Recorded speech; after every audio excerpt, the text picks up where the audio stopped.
Welcome everybody to Spotlight on Nonprofits. My name is Susan Merrill O'Connor. I'm the Director of Membership and Communications at the New Jersey Center for Nonprofits. And we appreciate all of you joining us today to talk about my favorite topic, New Jersey nonprofits. And today I have three people from Volunteer Guardianship, an incredible nonprofit. You're based out of Hunterdon County, and it's my pleasure to introduce Julie Henley. Now you are the executive director. Yes, I am. Tell us a little bit about Volunteer Guardianship and your mission. So it's Volunteer Guardianship one-on-one, and our mission, as the name says, is to provide compassionate one-on-one guardianship services to legally incapacitated adults that have nobody else to serve as a guardian. And the way we do it is through the use of volunteers that we recruit, screen, train, and support and monitor in delivering guardianship services. Guardianship services, I'll just do a quick little 101 on what guardianship means. So most people think of guardianship when it comes to children and, parents are the guardians of their children, but when you have an adult that is incapacitated, meaning somebody who has dementia or somebody with an intellectual developmental disability or perhaps somebody with a mental illness that's incapacitating them, and they can't make their own decisions, they don't have the cognitive ability to do that, the court will deem them to be incapacitated, and there's a process for that. And so that happens, and most people have somebody in their lives that can serve as a guardian for them, a loved one of some sort, but there are a lot of people, due to many reasons, that don't have somebody like that in their lives.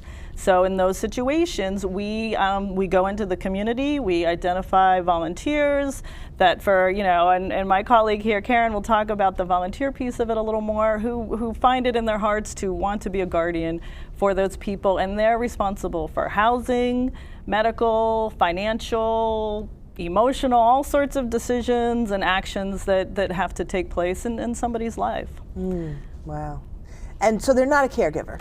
They are not a caregiver. They arrange caregiving. So yeah, but they're not moving them into their homes. They're not doing any direct care services, but they would be the ones to arrange that type of care for the person in need. Wonderful. Yeah. Now, Karen Geary, you are the Volunteer Guardianship's one-on-one, I have to say, case manager. Yes. Karen, can you talk a little bit about your role?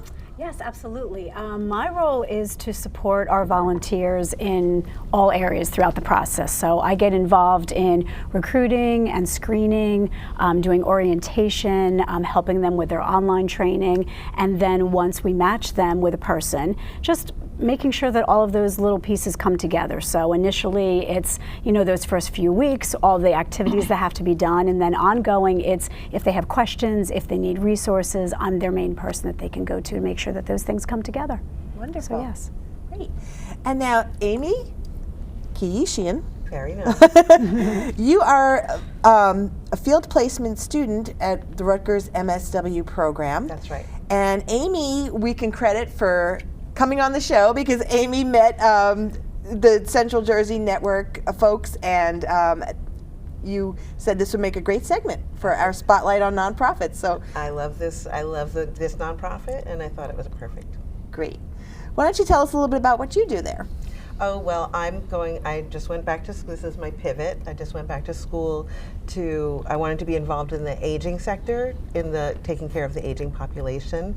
As I'm sure you know, we've got, by 2030, all the baby boomers will be in the old age, they'll be old, and we're going to have more older people than younger people, and I don't think that we're prepared. So I'm very passionate about the rights and the care of the aging population. And I'm doing my regular MSW plus a certificate, plus I have a fellowship, and I've been spending the year with these ladies, and it's been incredible. Wow, great. Well, thank you for joining us. So let's talk about it. And Julie, you kind of mentioned this a little bit, but why is there a need for this kind of a nonprofit?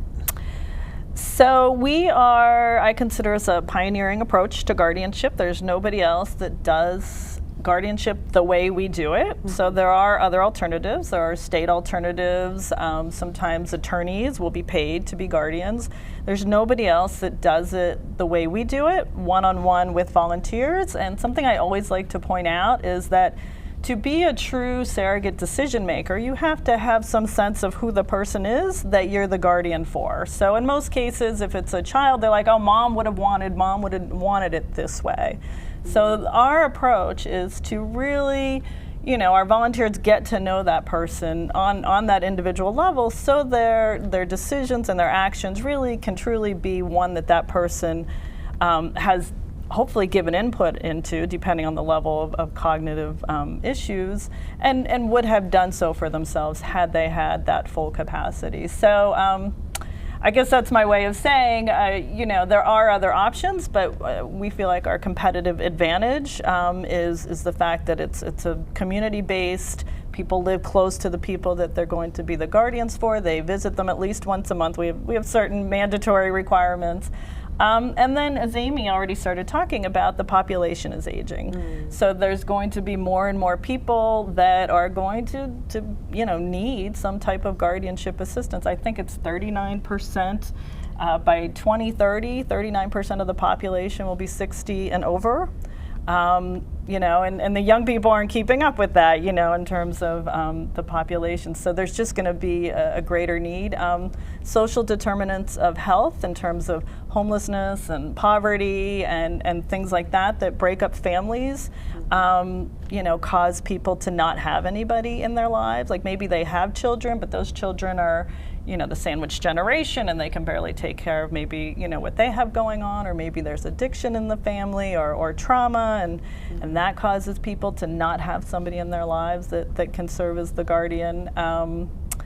So it's, like I said, it's a unique approach and there are other alternatives, but our alternative, we feel, has a lot of advantages to some of the other ones, and it's very cost effective as well. And your nonprofit is based in Hunterdon County, but you're branching out a little bit? Correct, yeah. So I don't think I told you about our history. So we're founded in Hunterdon County, and our origin story started at a local hospital. And so hospitals are one of our referral sources. So what happens is people come into the hospitals and and medical decisions need to be made, and they realize that the patient in front of them really can't fully understand what's happening or make decisions for themselves, and they're like, well, who's next of kin? And they can't reach anybody. They can't find anybody. Maybe there's somebody on that paper, but they just can't get a hold of them, or they're not willing to actually step in at that moment. I'm sorry, what was the question? You're branching out of Hunterdon County. Right. So, I started getting into the origin story, so sorry. So anyway, so what happened was... I can see you're passionate about your mission. I am. But this is going to go somewhere. So the attorney back in 1996, we've been around for over 25 years, said, what are we going to do? This person, if they can't have a guardian, they'll never be discharged, And so I think it's like $3,000 a day in the hospitals. If they're staying there not getting any medical care, it's just, very expensive for hospitals. So anyway, he turned to his assistant and said, could you be the guardian? And she said, well, I don't know anything about being a guardian. And he said, well, I'll help you, I'll support you. And he became the first executive director of the organization. So, which is an important part of the organization, is the support that we provide. We have a board of trustees that come from all sorts of different backgrounds. We have our nurse, our board president is a nurse. We have social workers, attorneys, and financial advisors, and so forth. But anyway, so we are expanding. There's a hospital in Union County that we're starting to partner with because they see the same things that our founder, notices. People coming into the hospital with nobody, and it takes a long time for other options to kick in, and ideally we have a bunch of volunteers ready to jump in. And right now we're actually building our volunteer base, so that's something we'd like to share with your viewers, that if anybody's interested in volunteering, we're very much screening people. But we'll be serving all of Central Jersey and hopefully eventually the rest of the state. Wonderful. Karen, you work very closely with the volunteers. I do. What makes a good volunteer for this type of work? I think there's a lot of qualities, and I think that all of our volunteers come with different skill sets, but I think the number one quality is compassion. I think that anybody that I've met and have talked with is that they're coming to the organization oftentimes saying, I want to give back, or I've had a situation with my parent or someone that I knew, and I would like to help someone who doesn't have anybody in their life to do that. So I think compassion is number one. Other than that, I mean, all kinds of skill sets. Definitely decision making is important, you know, being able to just manage all the little tasks. As Julie was saying, there's lots of decisions at the beginning and assessments about medical needs and housing needs and financial. So just being able to organize all of that and being able to sit down and, you know, compile information and then gather the facts and then talk to that person and try to understand what they need, what their wishes are, and help them in making those decisions for themselves. So those are just a few things that come to mind. Yes. Amy, do you want to add anything to that? I'm so touched at the volunteers who I've met. Several of them are people who cared for a parent, and then when that parent, you know, died, they had this skill set and didn't know what to do with it. And it's the kind of thing that you reinvent the wheel every time. Everybody who has that situation, and more people are in that situation, they're caring for somebody. So you learn all this stuff, and then you're empty-handed. And it's a perfect fit for somebody who's had those hard-won lessons, and they now have time. And I'm really touched when I see each of our volunteers like make that connection with a new incapacitated person. Yeah, and you have to remember, this is a person who lived, you know, hopefully a full life, and they're you know, the compassion that the volunteers show, I'm sure they feel it in a lot of ways, you know. For sure, yeah. It's you know, the one thing about volunteering is it's a two-way street. You know, our volunteers are like, I get so much out of this. You know, for one thing, it's challenging. Each case is so individualized. I actually served as a temporary guardian for about 6 months, and it was a lot. You know, it's a lot of thinking, a lot of decision making, a lot of, you know, navigating resources, and our volunteers, many of whom are retired, they're like, I don't want to go play golf and sit on the beach. Like, I want to still keep using my brain and doing things that matter. So it's a really nice match for those folks. And you mentioned it's the hospitals that you get referrals from. Well, Adult Protective Services is a big referral source for us. You know, and a grant we recently received is specifically for incapacitated people that have been victims of abuse or exploitation. So we do get referrals through Adult Protective Service, and some are just self-neglect, but some have been abused by people in their lives, unfortunately. Hospitals, attorneys, nursing homes. So it comes from a couple sources. We actually have a couple cases now where family members have made the referral. We have a situation where a woman, delightful young woman, who's I think in her early 40s, developmentally disabled, has a really great support system around her, but her father, who is the guardian, is sick, and you know, may not be around for very long. So he's doing some planning for what will happen with her when he's gone, and he doesn't want to just leave it to chance. So he wants to have a guardian step in prior to what comes next for him. So so different referral sources depending on the population. Right. Can you talk a little bit about like how things have changed maybe after COVID and what was going on during the height of the pandemic? I mean, for people that are incapacitated, and also perhaps for the volunteers, what that was like? So none of us were actually there over the COVID emergency, but I did hear. I've been with the organization about 1.5 years, and I know that we were very proud that most of our folks survived, despite the fact that many of them were in nursing homes. But of course, like everywhere, you know, people were not able to visit, you know, so our volunteers went out of their way to do what everybody else did, you know, do their best to make contact, to make videos. We were buying iPads for folks so that they could have at least that type of contact with somebody. But now everything's back in person, and I don't know. I think that our folks were like everybody, in terms of just trying to navigate a difficult situation. And some organizations found that they had more volunteers than they needed, or some were really searching for volunteers during COVID. It was very difficult for a lot of nonprofits. Yes. Amy, can you talk a little bit about how the clients inspire you? Meaning the volunteers or the incapacitated people The themselves? incapacitated people. You said this is a Yeah. generation that you're very interested in. Yeah, I was a hospice volunteer for several years, and I had to really decide whether I was going to work directly in hospice or with the whole population. But that was formative, like that was life-changing. Working with people at the end of life, most of them were in dementia. I found myself drawn to them. I found myself liking being in the moment with them, which is all you have with many people who are deep in dementia. I was very touched and I was very worried because I saw, this was in California, and many of the people who were in the nursing homes, there wasn't enough care, and so there would be these sort of like, people would just, the people who were better would take care of the people who were worse off. And it's beautiful when that can happen, but it's not always going to happen. So when I meet one of our IPs, I'm looking at them through that lens. Not that they're at the end of life, but that, like we were saying, the trauma, even if they weren't like technically abused, the whole process of being incapacitated and being in free fall for however amount of time before your guardian can step in is traumatizing, and I'm just not going to let that happen. So they're all very, very different, and that's part of the joy too. Is that they're as different as everybody here. You're not just working with an old person. You're working with a human being who had a life, and you're digging in to see what they liked and what they were like and what they would want.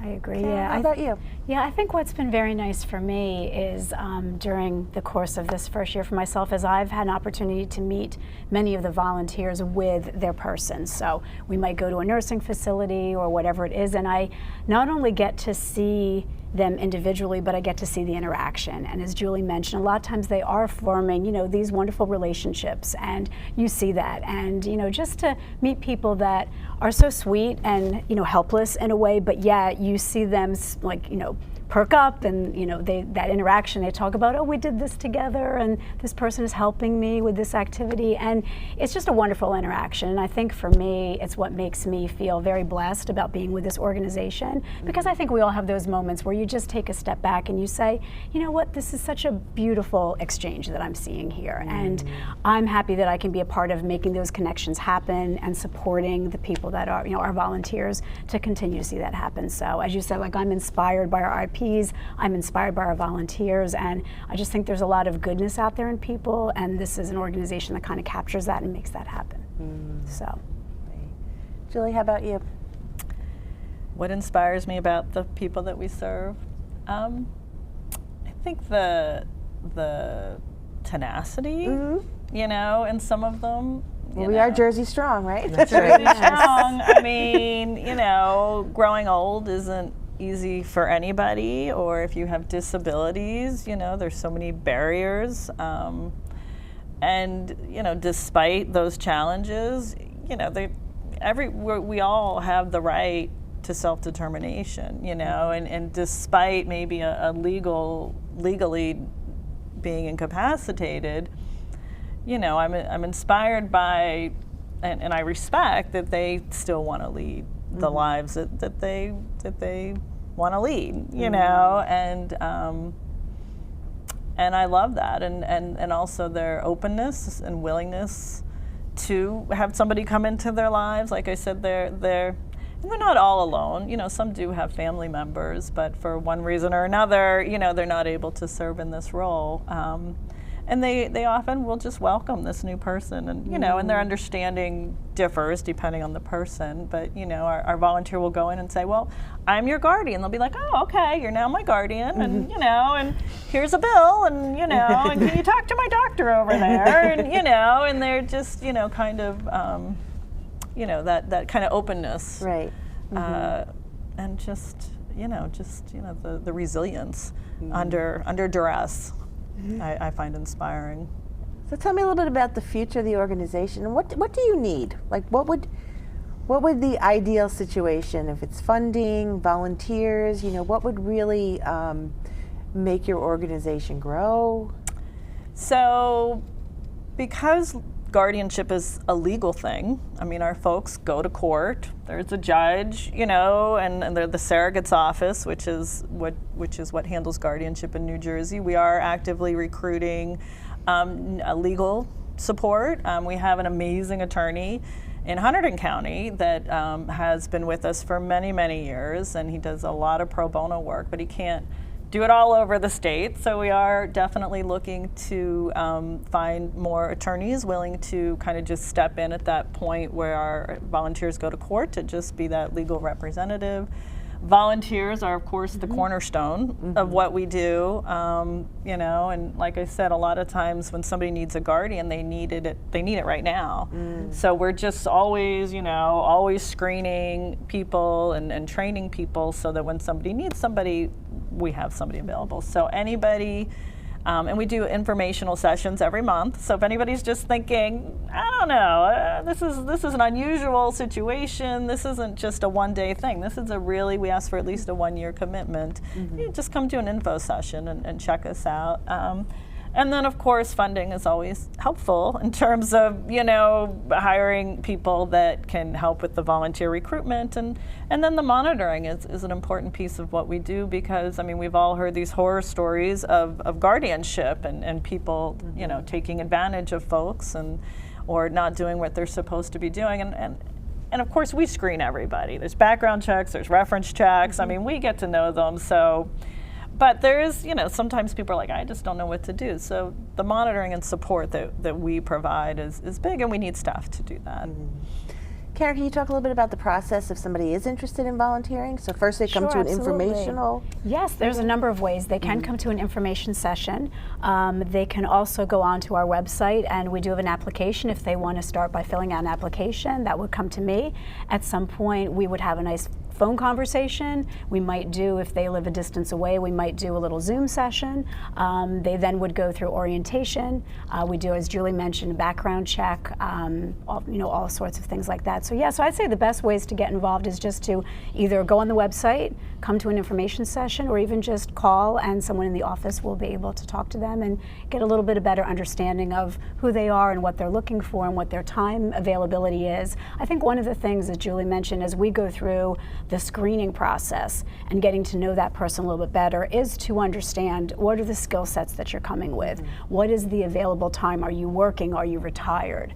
And so then we take a lot of time and consideration when we are matching up a potential volunteer with their person and making sure that it's not only a good match just personality-wise, but also that, you know, they've got the time to dedicate. So, and we do. There are some people that work full-time, and so their guardianships are a little more limited so that they can be successful doing their careers and also being a guardian. And some people that are retired, they get more involved. They might go visit their person once a week. They take them for lunch. They take them for hair appointments. There's all different levels of activity when it comes to being a volunteer, but yeah. Now, could a volunteer have 2 IPs, as you call them? So we're volunteer guardianship one-on-one. One-on-one, great. Okay. So we haven't done that yet. Yeah, no, I'm not going to say it hasn't happened. I think we had a really lovely volunteer years ago, Rabbi Jaffe, that was just phenomenal, and he took on a few different people. But we would only do that if there was a really critical need and we had a volunteer that had the capacity to handle that. But really the value of the organization, you know, one of our values is that it's a one-on-one thing because guardianship is a lot, you know, and to really be able to handle it fully, you know, you can't take on too much. Amy, do you want to add anything to that? Oh, I think these guys have covered it. I've just had such a wonderful experience watching them do what they do. Karen, talk about tenaciousness. I mean, this woman does so much to find, screen, and and gently talk people through all sorts of things. And of course, you know, Julie is she's like a fundraising ninja. I've never seen anything like it. I'm so lucky to be able to learn at this small nonprofit every level and to offer my own skills such as they are. It's really been an amazing experience. What kind of career advice would you give to somebody maybe that would want to do this as a career being a nonprofit? I don't know yet. I'm still looking for career advice myself. I kind of don't want to leave. Maybe they won't notice if I just stay. I don't Well, we know. do have a great jobs board on New Jersey Center for I'm gonna Nonprofits be looking website. at it. I'm hoping also to work in policy and as a consultant, because I was a journalist, so I can do a lot of writing, storytelling. That's the kind of stuff that I'm looking to do for organizations to help lift them up and get them the attention they need. So you do some policy now, right? Well, so not a lot of people have heard of us. Not a lot of people are aware that there is this alternative to what some people look at as kind of traditional guardianship options. And so we are starting to educate Amy and I, actually, one of our projects we're working on is identifying guardianship legislation that's out there, kind of formulating how we feel about it, letting our policymakers know that we exist, that there's another option, because a lot of taxpayer money does go into state government to pay for public guardianship services, and so just to let them know that there's another option out there. And then, of course, there's all sorts of policies that impact our populations in terms of nursing homes and staff ratios and things of that nature. So we have not gotten that involved yet in that level, but I think any nonprofit needs to be aware of what's going on a policy level, because it all trickles down to things that impact all of our clients. And and I've worked in nonprofits for 35 years in various capacities and different types of topics and social issues, and policy really is something that I think nonprofits should, and many of them do spend time on it, but many just are really working on solving the problem right in front of them. But, as I'm sure at the Center for Nonprofits, it's, a lot of it starts up here, and if we can't change this, then some of these social ills will continue, and we'll keep putting Band-Aids on them. Not to put you on the spot, but is New Jersey a good place to age? Is New Jersey a good place to age? I think it depends on your resources. Right. If you have the resources, all long-term housing is expensive. Medicaid will pay for certain types of long-term housing, but you have to spend down all your resources to get there, and you have to find a place that's willing to have you. Depends on resources in terms of family members and friends, and but the biggest advice, like our attorney and folks on our board talk about, is long-term planning. The best thing any of us can do in terms of planning for our older age is to make sure all of our planning documents are in order. There's something called the 5 wishes, the Post, there's different documents out there that, most of us are like, we'll get to that, but if we want things to be carried out the way we want them to be when we're older, and then of course saving money, long-term care insurance, so I think it just depends. I'm not sure how New Jersey compares to other states. I really couldn't speak too much to that. There is not enough housing for the elderly population. Condos are going up for wealthy single people who work in the city. Nobody is thinking about where elderly people are going to be living over the next 30 years. New Jersey needs to do better at that. And you mentioned on your website, you mentioned some of these resources. Are they on your website? Some of the long-term care or anything like that? So our website is under construction, and we're going to have by the time you all watch this, a plethora of resources will be on our website, talking about guardianship in general, because there's a lot of private people, doing guardianship for, their loved ones, and it's hard for anybody, and a lot of people don't have the support of an organization like ours. So we're trying to be a resource generally, and then, there'll be lots of links to different things. Well, we're just about out of time, but tell people how they can find you. www.volunteerguardianship.org. Great. We're on Facebook. Yes. Google us. I think We're we on have the an Googles. Instagram account. And Or call us in the office as well. and our number is? Yes, 908-483-5896. See, I don't know. Wonderful. Yes. Well, thank you Thank so you much. for having us. My Yes, pleasure. Yes, so nice to meet you. Yes, Thank nice you. to meet you as well. And thank you all for joining us. And thank you to NJM Insurance for sponsoring this segment and for all they do for nonprofits across New Jersey. And if you are with a nonprofit, thank you so much for the work you do every day for our communities.